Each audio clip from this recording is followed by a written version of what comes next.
एक पिता की दर्द भरी कहानी। एक गांव में एक छोटा सा बच्चा था। उसके पिता तो थे लेकिन माँ की मृत्यु हो गई थी। पिता सारा दिन काम करता और अपने बेटे को पाल पोस कर बड़ा करता है। वह सारे सुख अपने बेटे को देता है जो एक माँ दे सकती थी। उस पिता ने कभी कुछ नहीं मांगा, सिर्फ इतना ही मांगा कि मेरे बेटे को कोई परेशानी ना हो। दिन बीतते गए, बेटा पढ़ लिख कर अच्छा जॉब भी करने लगता है और वह शहर में रहने लगता है। कुछ दिन बाद वह अपने पिता से मिलने आता है और कहता है, पापा मुझे कुछ पैसों की ज़रूरत है। मैं चाहता हूँ कि शहर में ही ज़मीन लेकर अपना घर बना लूँ। पिता इस बात को सुनकर बहुत खुश होते हैं। सोचते हैं कि मेरा बेटा है, एक ना एक दिन नाम करेगा। जिंदगी भर की बचाई हुई पूंजी को निकालकर अपने बेटे को दे देते हैं। बेटा शहर चला जाता है और उन पैसों से अपना घर बना लेता है।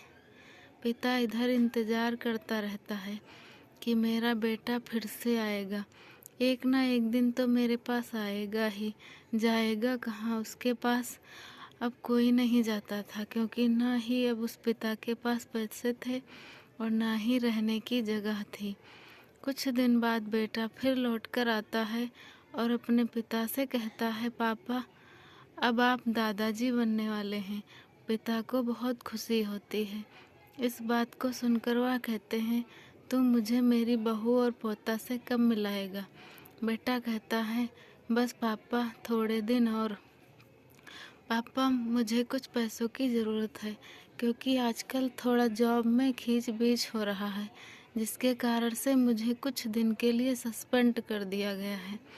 पिता के पास कुछ नहीं रहता है देने के लिए, लेकिन फिर भी कहता है, अच्छा बेटा तू रुक, मैं अभी आया कुछ पैसों का बंदोबस्त करके। पिता बाद में महाजन से कुछ पैसे उधार लेकर अपने बेटे को दे देता है और बेटा पैसे लेकर शहर चला जाता है।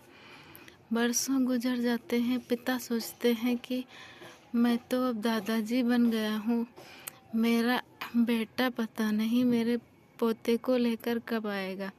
फिर सोचने लगते हैं, समय नहीं मिलता होगा, इसलिए मेरा बेटा अभी तक नहीं आया, वरना आया ज़रूर होता।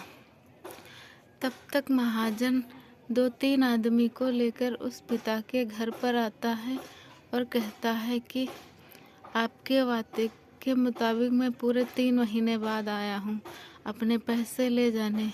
पिता कहते हैं, मेरे पास पैसे नहीं है देने के लिए। महाजन कहता है, जब पैसे देने नहीं थे तो आपने मुझसे उधार क्यों लिए?